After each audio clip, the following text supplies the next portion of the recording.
Caveat. Clean pocket, getting out, no false start penalties. Don't say that stuff. give me the good stuff. That's exactly what he Give me the Oh, good damn stuff. it. And he didn't say clean pocket. He was saying clean operation. Clean operation, no pre-snap penalties. It's so funny that you said that because I was going to start with, I don't think that can be the only thing it's gauged on. Yeah. Because he's not a rookie. The fact that he had a whole year of pro football, typically in this first game, now, and this also isn't the first preseason game, so he's had the extra week of practice, which to me, great, no problem with doing that because you want to have the most impressive debut as you can have. He's not a rookie, so it shouldn't just be a function of no false starts, no pre-snap penalties. He's got to go out there, and there's got to be some good drives. There's got to be some impressive drives and some things where when the game's over, the team is saying, okay, we understand why this guy was the first overall pick in the draft. Got to see his teammates have to see that. There's got to be some elements of that. And then in terms of him operating the offense, he's got to be in control of the offense. So you've got to feel like he understands it and he can operate it at a high level. And to me, that's what's going to be acceptable. We can't come out of this with another 10 excuses of, oh, it's a second offensive coordinator, it's a really complicated system. No, that's not going to be okay for this debut. Yeah, I alluded to this a week ago. Like, we're treating Caleb, including myself, with kid gloves. What? Like, what second year number one pick who has an upgraded offensive line, great wide receivers, solid running backs, a great play caller, are we like, well, your operations got to be smooth. Get them in and out of the huddle well, and, don't have any pre-snap. Like, the bar for now is so low. Now, I want to see him throw an accurate ball. Everything Coach said is right. We have seen freaking 6-round picks. We saw Shedeur Sanders, who's hardly even getting reps in Cleveland, go out there and look good in the preseason. He should. I'm not going to write him off if he doesn't, but he should go out there and ball. So I totally disagree that we are treating Caleb with kid gloves. The bar is so low. He's the only.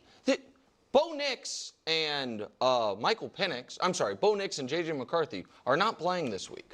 I noticed it wasn't in the show because, of course, it wouldn't be in the show. When Caleb didn't play in week 1, it was, what are they hiding?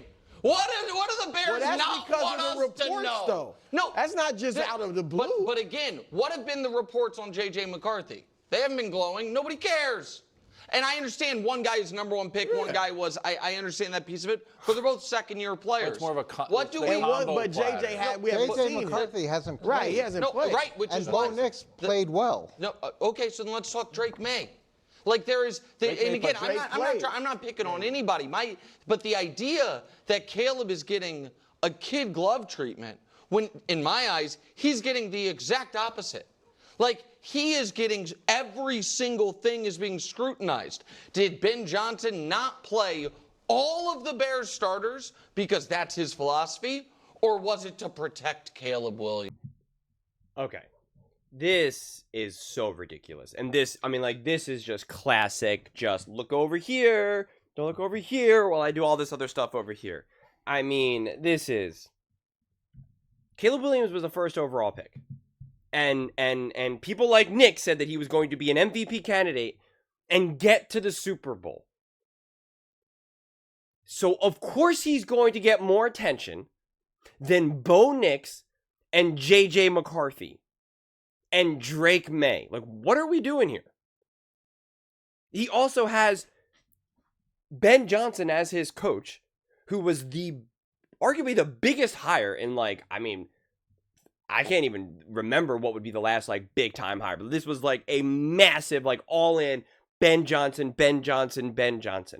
And it's Chicago, an absolute massive media market in a massive city with a massive diehard football fan base. So there's levels to this. There's massive levels to this. So no. To now kind of be like, oh, let's cry about Caleb getting this attention. No. And I've defended Caleb all last season and all off season. And I'm going to defend Caleb here. But to pretend like it's like, why are we talking about Bo Nix? And it's like, well, he played he had a really successful rookie year. And then he already played in his first preseason game.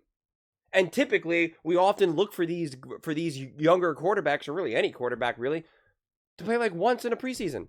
That's it. No one's expecting everyone to keep playing every single year, every single game. No one's like, oh man, Patrick Mahomes better play all 3 games. Oh, Lamar Jackson, Jalen Hurts, Brock Purdy. Like that's not how this works. So that's not the case at all.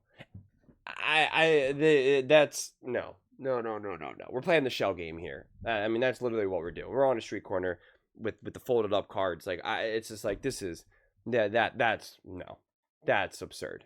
It really is. It's absolutely absurd. 100%. 100%. Okay? People were talking about Caleb Williams being like the next evolution of a Patrick Mahomes. They're not saying that about JJ McCarthy. Colin's out there saying the best case scenario for JJ is that he could be like a Brock Purdy. Which for him is not necessarily a compliment. Depending on how you feel about Brock Purdy, you could see that as a compliment. Not the best compliment. So no. And what do I need to see from Caleb? Just to see him comfortable. That's actually all I care about. I don't need to see him ball out. I don't need to see big drives. I understand we've been seeing undrafted rookies, ball out and have a lot of success. I get that. I do. I understand that.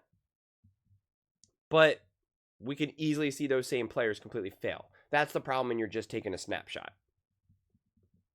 That's what happens when you're just taking a snapshot. And right now, Caleb Williams has been absolutely overloaded with Ben Johnson, of them literally trying to reinvent who Caleb Williams is as a quarterback. Change his fundamental core of who he is as a quarterback. Like, they are putting in the work right now. So to expect him just to be able to ball. He played technically well. I mean, it depends how much you care about like his footwork or if he left the pocket early and that type of stuff. But like he turned heads in preseason last year. Right? Like there was a kind of like, just see that throw. They talked about it here. I referenced this recently.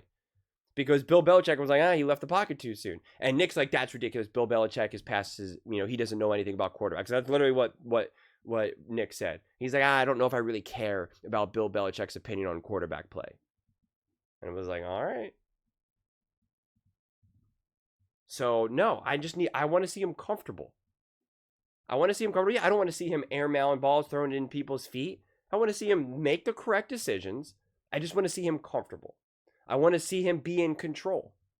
I want to get the sense that I'm watching a legitimate quarterback who's just playing in preseason. That's it. That's all I need to see. I don't need perfection. I don't need greatness. I don't need him to throw an absolute dime 45 yards down the field with a hand in his face. I just don't. I want to see him just not feel like I want to feel like he's just running the system that Ben Johnson is trying to run. And I just want to see him be smooth in that. Does not have to be flawless. He's allowed to make mistakes.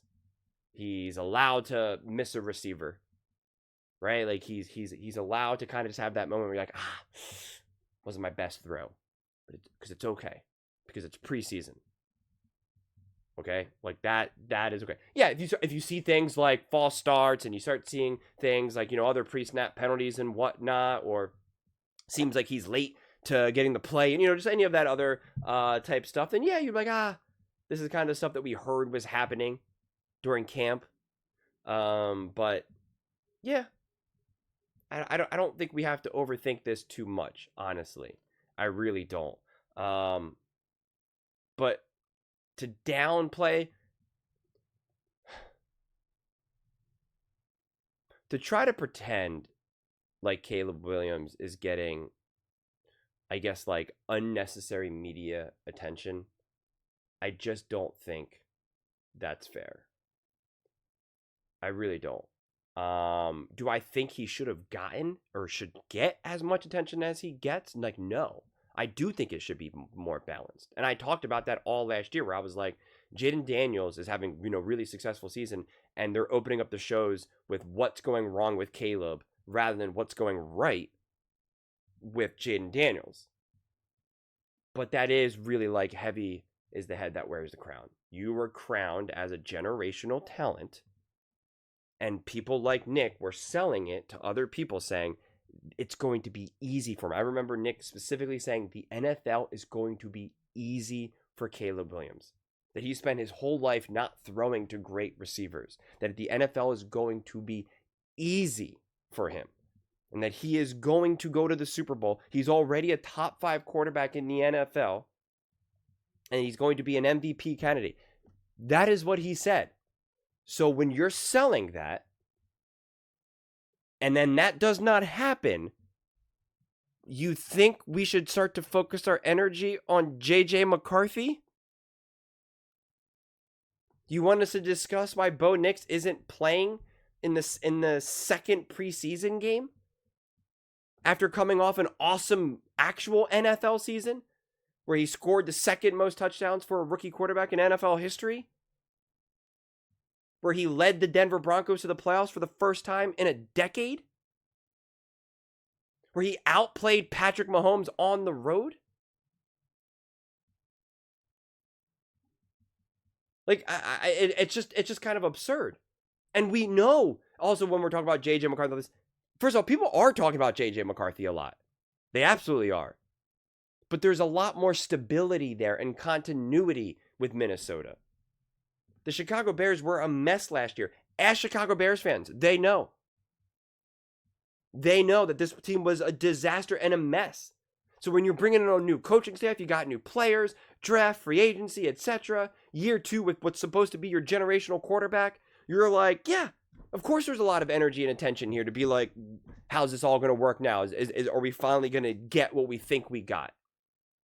There's so much more momentum there and energy there and belief there combined with a massive city in a massive sports media market. Like, it's just obvious. It's why we talk about Caleb Williams and not Cam Ward. One's Chicago, one's Tennessee. That's the difference, man.